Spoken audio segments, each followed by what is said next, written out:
mengenal lebih dekat ibu kota Dazal. Kita sering melihat simbol-simbol penyembahan Dazal atau simbol Illuminati menjadi landmark sebuah kota.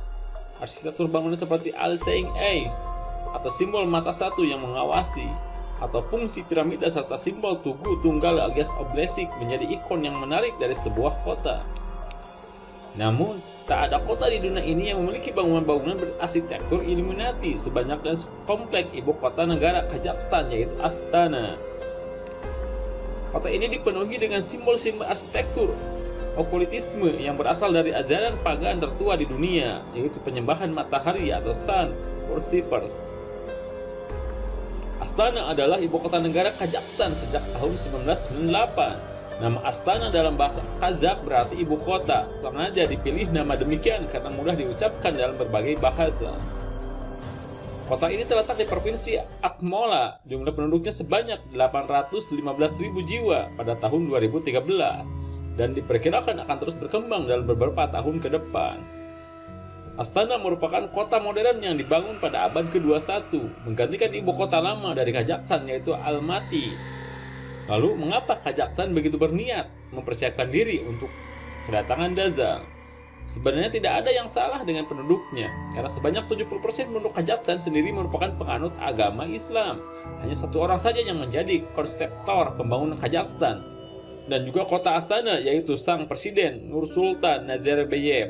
Dengan pendukung dana petrodolar yang jumlahnya miliaran dolar, kota tersebut dibangun di sebuah wilayah tak berpenduduk, nun jauh dipandang rumput Asia. Hasilnya sungguh mengagumkan. Sebuah ibu kota berdesain penyembah setan, futuristik ibu kota tatanan dunia baru. Mari kita jelajahi beberapa simbol okulisme yang menjadi landmark ibu kota Dazal atau kota Astana ini. Tapi jangan lupa, jika kalian suka dengan video ini, silahkan klik tombol like, tulis komentar kalian di kolom komentar, dan jangan lupa juga kalian klik tombol subscribe untuk berlangganan. Piramida Perdamaian diciptakan oleh arsitek Inggris yang paling laris, Lord Norman Foster.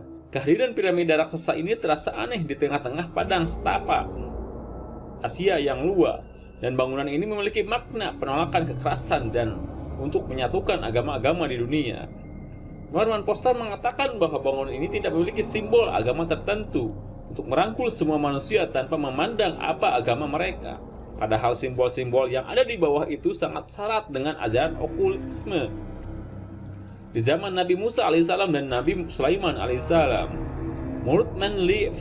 Hall dalam buku Secret Blessing of Al-Aqsa, para inisiator yakin bahwa bentuk piramid ini cocok digunakan, baik berbagai simbol ideal dan doktrin rahasia, dan juga sebagai wadah propaganda ajaran ini. Sebagaimana yang dinyatakan oleh Manly, piramida adalah simbol utama yang mewakili misteri peradaban kuno. Bentuk piramida ini megah dalam kesederhanaannya dan merupakan wujud kedekatan mereka dengan Tuhan.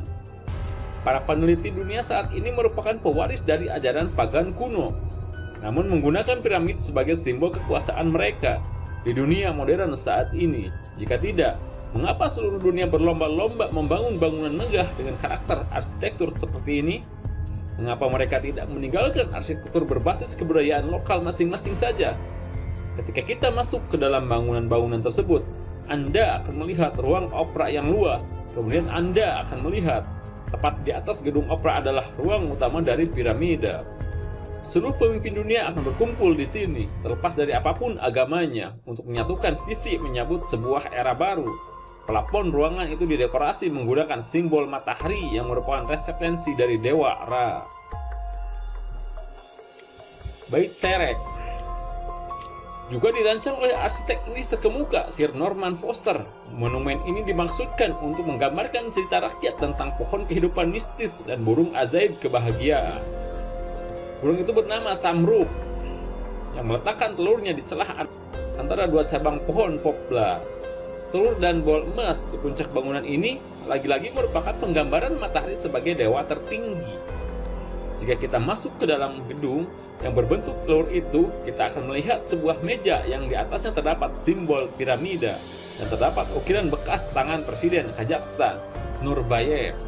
Di sebuah meja ini terdapat meja lain yang berbentuk bola dunia. Ini adalah bola dunia yang ditandatangani 17 dominasi agama yang ada di dunia. Ya, Ini konteksnya, berbicara tentang menyatukan semua agama ke dalam satu New Order atau tatanan dunia baru. Pilar Masonik. Ada 3 pilar di sini. 2 pilar sejajar berdekatan dengan satu di antaranya berada jauh di belakangnya. Apakah ada kemungkinan bahwa ini adalah simbol Masonik? Ya, tentu saja. Pilar emas kembar mewakili 2 pilar Masoneri bernama Boaz dan Yasin. Istana Presiden. Sebuah ibu kota Dazal, kota Astana juga memiliki sebuah istana yang terletak berlawanan dengan gedung Baitrek. Dalam kepercayaan Mesir kuno, bentuk Baitrek mewakili simbol laki-laki, sedangkan bentuk kubah gemuk di atas istana presiden mewakili simbol perempuan.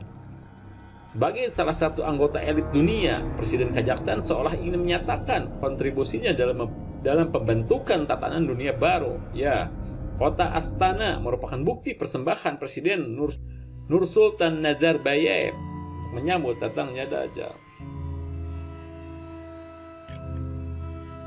Mainly Fehal menyatakan bahwa dunia harus ditata kembali. Agama adalah takhayul yang harus dihilangkan.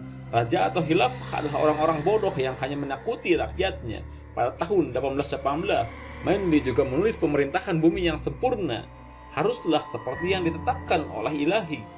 Pada saat itu, ketika tatanan dunia baru ada, manusia tidak perlu mencari kebahagiaan lagi, karena kebahagiaan akan meluap dengan sendirinya di dalam hati. Di sini bisa kita lihat betapa istiqomahnya pengikut Dajjal ini. Dengan ajaran turun-temurun dari nenek moyangnya, mengapa kita umat Islam tidak bisa istiqomah dengan agama Islam yang hak ini? Cari sendiri jawabannya dan renungkan dalam hati. Wallahu a'lam bishawab.